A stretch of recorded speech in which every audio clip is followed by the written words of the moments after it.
their business. They don't really know what's available to them. They don't know who to turn to, whether they're small or large. They literally have nowhere to turn, and don't want to be baffled with jargon and sold a solution that's not going to work for them. So this is not a sales presentation at all. This is an informational or training presentation there. It's a simple outline in black and white of what services you should be looking at, depending on the size of your business, how to scale those services, what requirements should you be fulfilling with your IT at your current size. So a couple of links to go to there, just maybe after the presentation. There's our news page. We give out a load of free information, half of it sort of written by Chrissy over here. So black and white, absolutely. If Chrissy's writing it, it's black and white. And also the government website there, which gives you, it's the National Cybersecurity Centre, provided for free by the government, keeping you updated on all the latest cybersecurity you need to look out for. So yes, we're not all the same. Not all IT companies are the same. We all provide a different range of services to our customers. Many IT companies will be able to provide you services you didn't even know were available. So it's always worth having a chat with your current IT service provider. So we can provide connectivity, workstation service support and installations, which is pretty sort of, it's the bread and butter of most IT support companies. Cloud services, which we'll get onto shortly. Remote working, obviously incredibly important in 2021. It was back in 2020. There was a mad rush in March and April. We certainly were working sort of 18-hour days to make sure everyone was happy there. Cyber security, telephony, data storage and protection, and most importantly, trustworthy advice. So one of the things we will say just about that trustworthy advice is we get a lot of people come to us with a friend that they've got that knows a bit about IT, or maybe works for another IT company who is their ad hoc IT contact. They contact them for any IT questions they have and whatnot. We just say avoid making a friend your ad hoc IT contact, because they're not going to develop your systems. They don't know your systems, and if they do, employ them as your outsourced IT. Make it official and get them developing your systems in-house. So those are a few of the things we'll run through today, just so that you're aware of exactly what sort of level of these services you should be aiming towards with your company. So obviously your requirements for IT will differ the larger you grow. So it's when to ask for that help and who to ask for that help.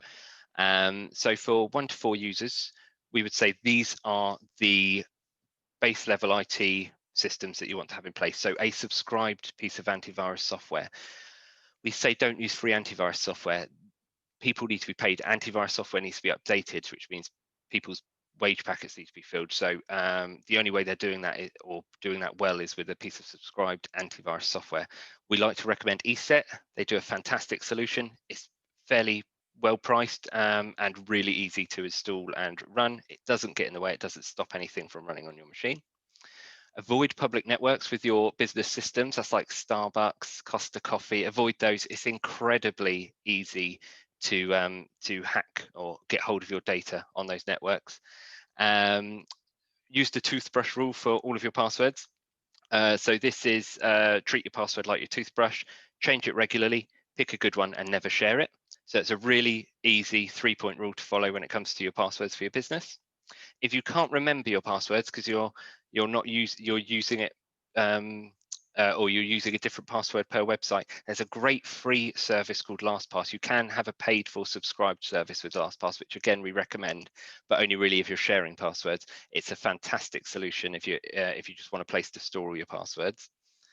And staff training, maybe yearly cybersecurity training for your staff. Webroot offer another one. We obviously offer staff training as well. Your IT company will offer staff training, but using some tools like Webroot will help with that.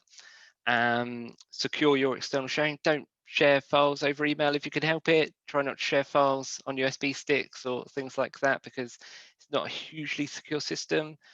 And multi-factor authentication. Now, multi-factor authentication, basically, it's what you use to log into your bank. It's when you have to use your mobile phone for a PIN, or you get a text code through. Every website that is reputable online, Facebook, Twitter, LinkedIn, a lot of distributor websites, things like that, they all have multi-factor authentication for free. You scan a QR code on your phone and suddenly your phone becomes a second point of login for that. They'll send you a code, or you have to hit an approve button on your phone. Use that for as many websites as you can. It's free, and it will mean that if your password becomes compromised, they still can't access your account. And finally, use some ad hoc support if you need to for that sort of 1 to 4 users. You know, if any of that's causing you trouble, call someone that you trust, get a little bit of ad hoc support. I don't think at this stage most companies will need to have a service contract in place for their IT. But with the 5 to 24 users, you'll need all that previous stuff there. You still need your subscribed antivirus and whatnot, but you'll also want to look at your IT support.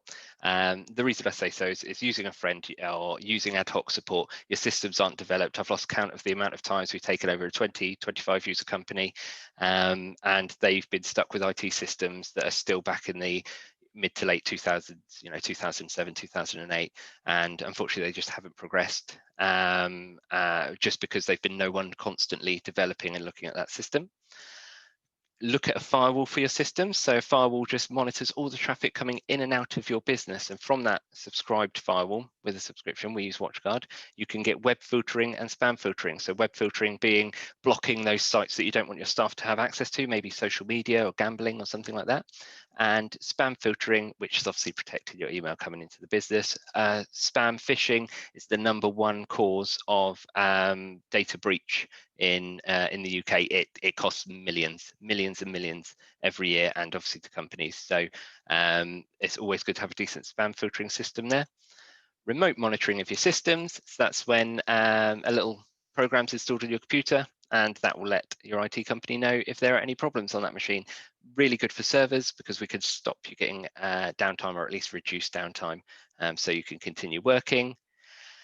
Very important in 2020 and 2021, I know we certainly put a lot of time into it, is our remote working policy. If you're going to let your staff work from home, what policies, what are they responsible for?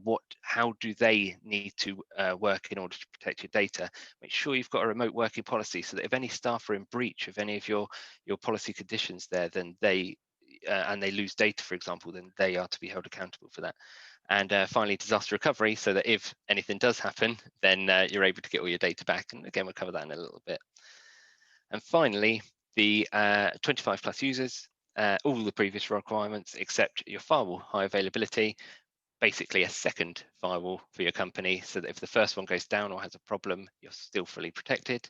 You want the top tier subscriptions for that, and what that will give you is a basically protection to the level that if you become infected with a virus that has never been seen on any computer in the world before, you will still be protected against that virus, because you have a subscription-based service in the background scanning every single file that comes in and out of your network. And finally, your monthly staff training with reporting. Cybersecurity is so big now that when you're looking at 25 plus users, it's easy for it to get out of hand and people to start typing in their passwords into the wrong websites, and putting your data at risk. So a monthly staff training with just a little application that can install on their machine, gives them a presentation and a few questions to answer at the end.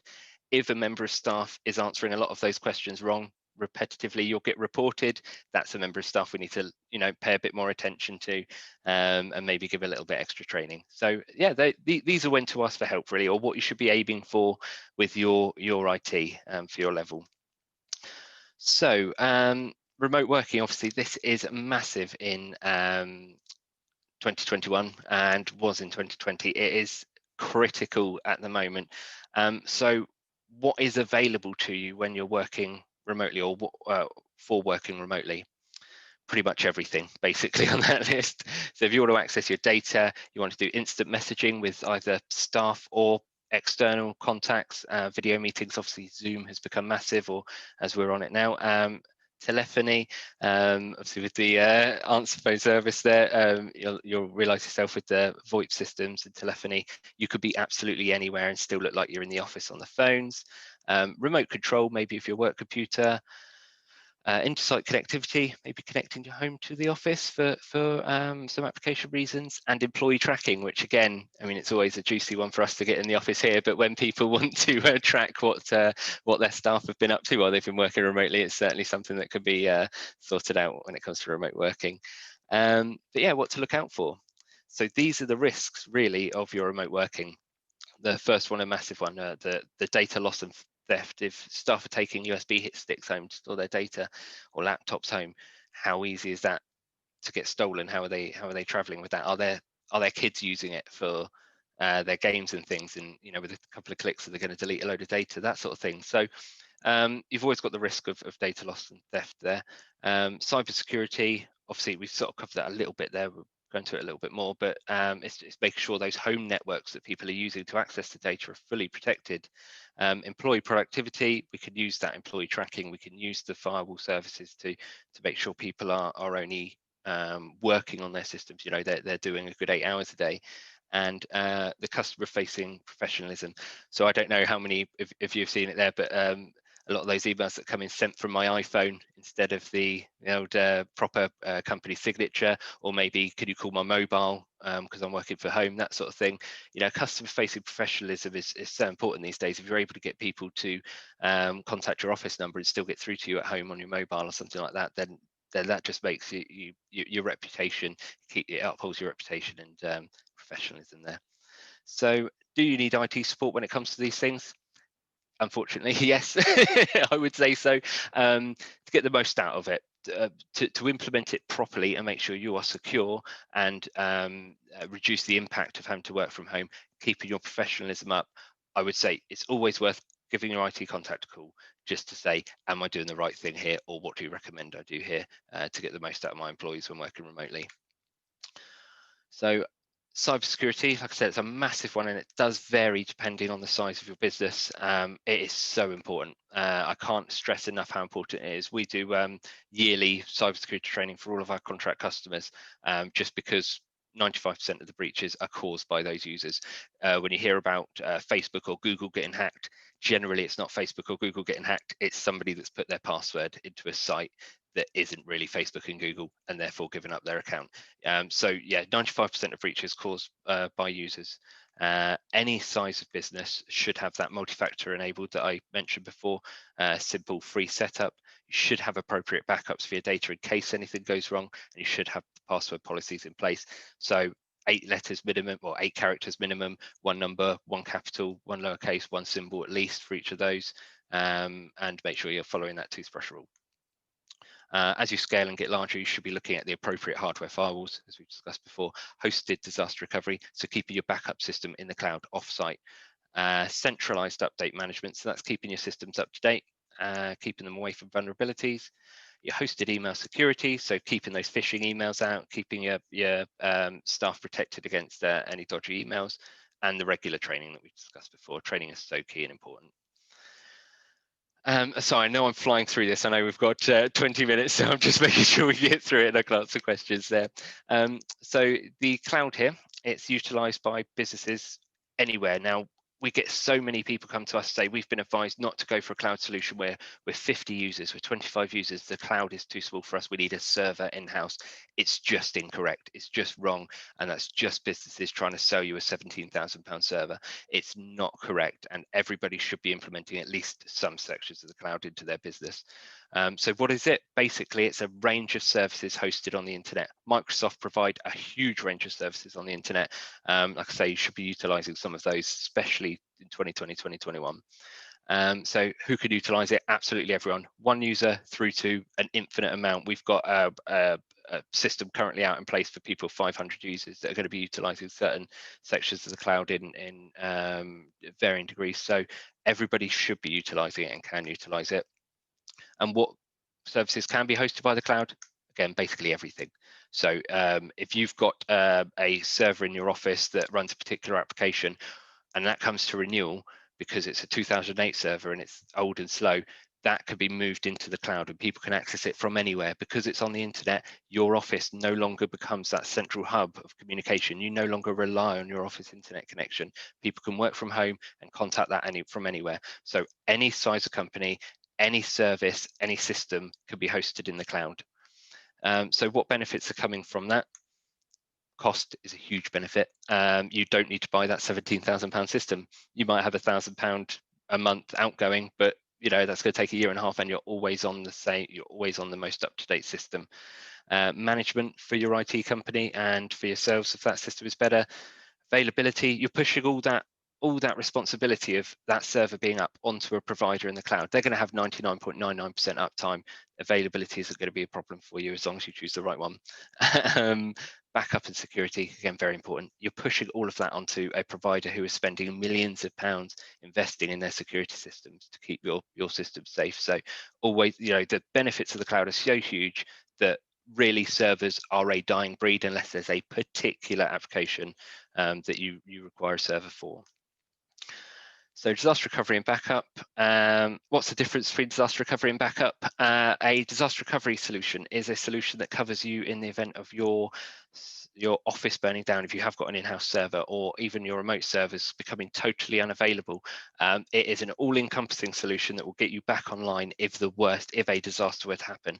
A backup makes sure your files are available if you delete them. So it's a two sort of separate tiers of system there, with a disaster recovery covering all of your server systems, getting you back online, and a policy for how to get you back online quickly and easy, whereas a backup only covers you for if you're deleting files and maybe emails.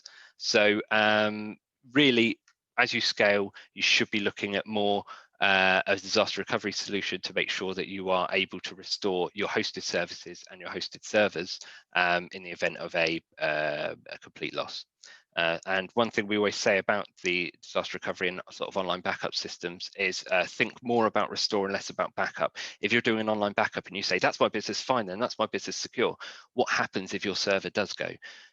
How long will it take you to download that information? How long will it take you to source a replacement server? That's when disaster recovery really comes into its own there. And telephony.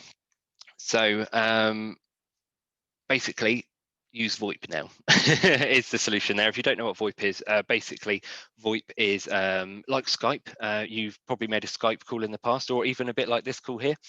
You're making a phone call over the internet, so you're no longer relying on those phone lines that are those ISDN phone lines that you use and that phone system that's stored in your office. Instead, you could basically use a mobile phone to act as your phone endpoint. So you could redirect that number to your phone.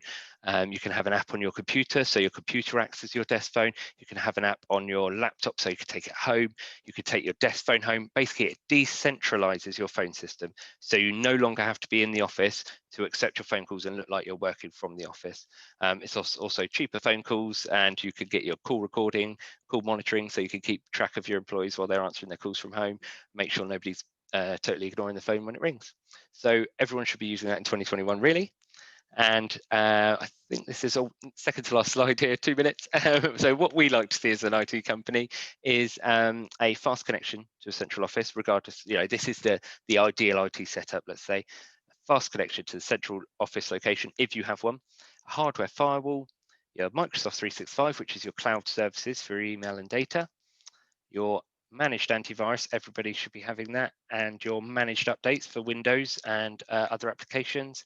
VoIP telephone system, monitoring and reporting of our customer systems, as it were, so we're aware of any problems. Adequate disaster recovery and backup. We haven't covered this really, but secured and split wireless networks, so making sure that no guests come onto your network. Regular training for staff, and all of the above implemented by a competent individual that you trust. So yeah, make sure, well, in the next slide here, what you're looking for when you're looking for support. Ask questions when you're looking for IT support of the company you're looking to go to. How do they provide support? Phone, email. Are they actually coming out to your premises if they need to? That sort of thing. Can they support all of your systems? Can they support your phones, your website, everything that you need there? Or at least be that middle ground for contacting your website designer, contacting your phone provider, that sort of thing for you. How easy is it to contact them via email and phone out of hours if you require it? How do they keep up to date with the latest trends in technology? And then also ask them to be put in touch with a couple of their current customers already, and ask them things like, are they happy? Are their current customers happy? Could more be done? How could they contact them? Do you understand their jargon? All of these things are really important. But the final one there, do you feel stupid or scared to call them, which is one that we get a lot? It's quite simply make sure that your IT company, when they answer the phone, don't make you feel stupid about the question you're about to ask. Because if you feel stupid, you're not going to call them, and problems are going to occur. And we make sure, call us anytime if you want any advice on this as well, because we're fully aware of everything, and we've heard everything as well. So that's it. That's the 20 minutes, I think, just over by a few seconds. Sorry about that, but yeah, I think we're all good there. Fantastic, Dave. Well done. Thank you so much. If you could stop sharing, Of course, so yeah. we can see everyone again. There we That'd go. be great. Thank you very much. And you've left us with plenty of time for a couple of questions, and I think you ended really well by people feeling too stupid or too scared to make contact with you. But hopefully, no one feels either of those things to get in touch now through any questions. Now, I can see everyone now on my screen at least. If you wave crazily at the screen, I might spot Rob Dewing. Thanks, Matthew. As I am that web guy that you referred to, Dave, it's good to have listened to that presentation, and congratulations on packing a lot of great stuff into there. Big thumbs up from me for ESET. I absolutely love it as antivirus software.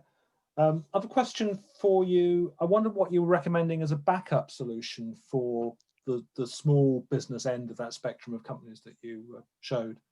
So what we would always recommend is to have your web-based data storage, so SharePoint or something for your data storage, or OneDrive, that you can then purchase what's called a SaaS backup, SaaS, which is software as a service, and that's a hosted backup system which allows you to restore. It's almost like a disaster recovery system in itself. You can restore all your data with a couple of clicks, or just individual files with a couple of clicks.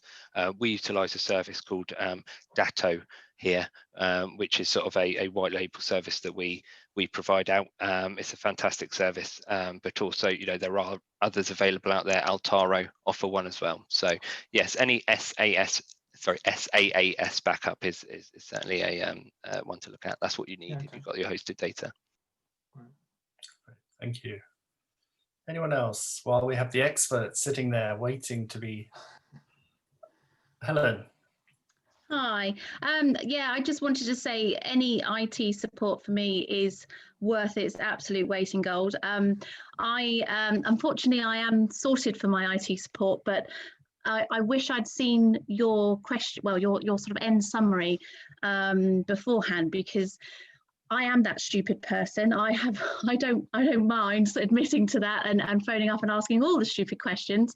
But it's nice to know that that there are all of those ridiculous questions that you can ask, and things like just understanding whether your IT support is going to be able. I have everything in the iCloud, and whether they're going to be able to speak to the iCloud guys, and because I was left to do that myself before, and yeah, it's quite an experience. So it would have been those points at the end are great. So really good presentation. Thank you. And just to say that afterwards, I'll speak with Chrissy and Dave, and we'll make the presentation available with their contact details. And if Dave is happy, we do record the session for those who've attended, so you can catch up in slow time and press pause and absorb everything that Dave has shared with us today. So a couple more questions, if anyone has anything. I think Jananda or one of the dogs is asking a question. You just need to unmute. Not in particular on the actual thing, but solutions for teaching music online. Do you do that sort of thing?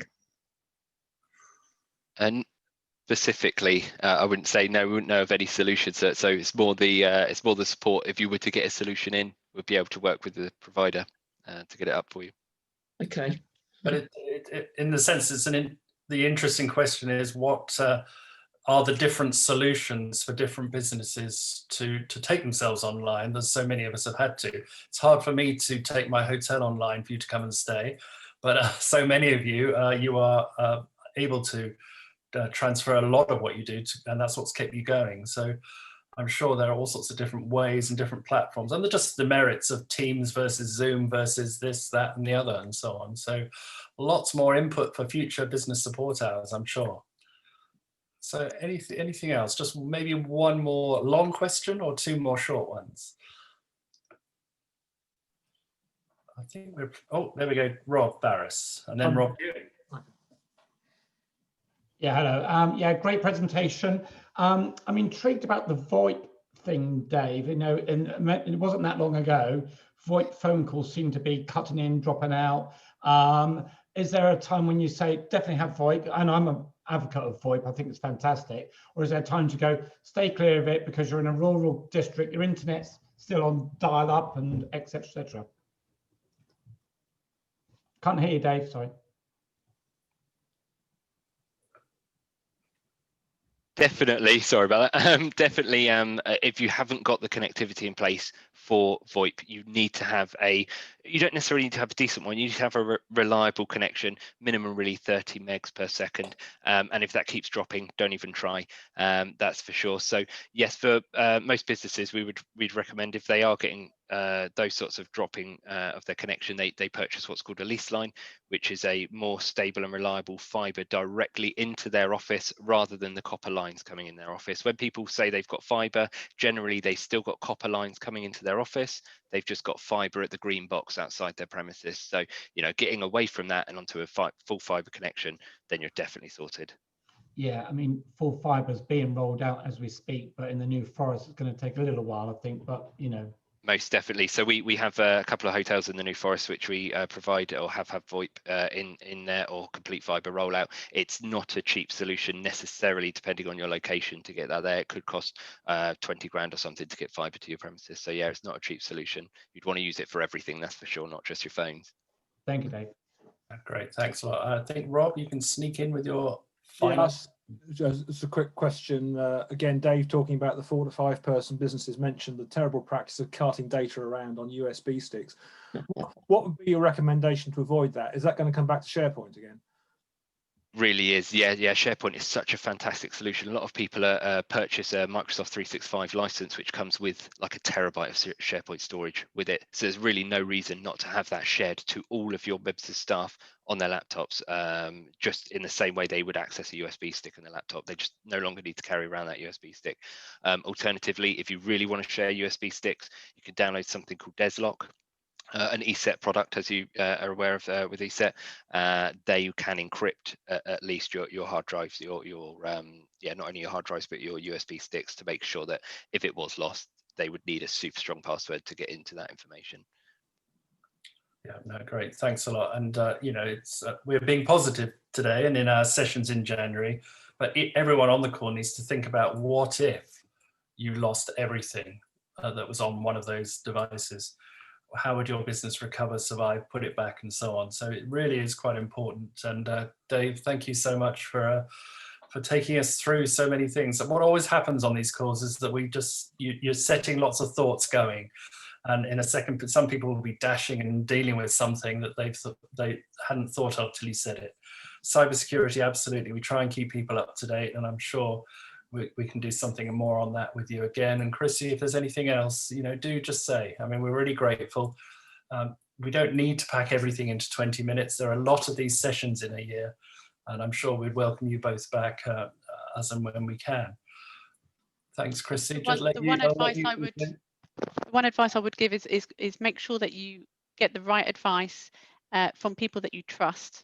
That is absolutely key. And all of these systems that we've been speaking about today, most of the time it's about educating yourself to use them well. And once you know how to use them, they're brilliant. So yeah, get the trusted people around you and the right advice. Yeah, no, thanks a lot. And it's good to have you as part of the New Forest, technically not based in the New Forest, but very well connected in the New Forest. And that's the important thing. And that's what you're very welcome on these calls. So thank you very much. We'll put your contact details out to people and I'll have a quick chat with you afterwards about the presentation and about the recording, which I will stop now. Just to say,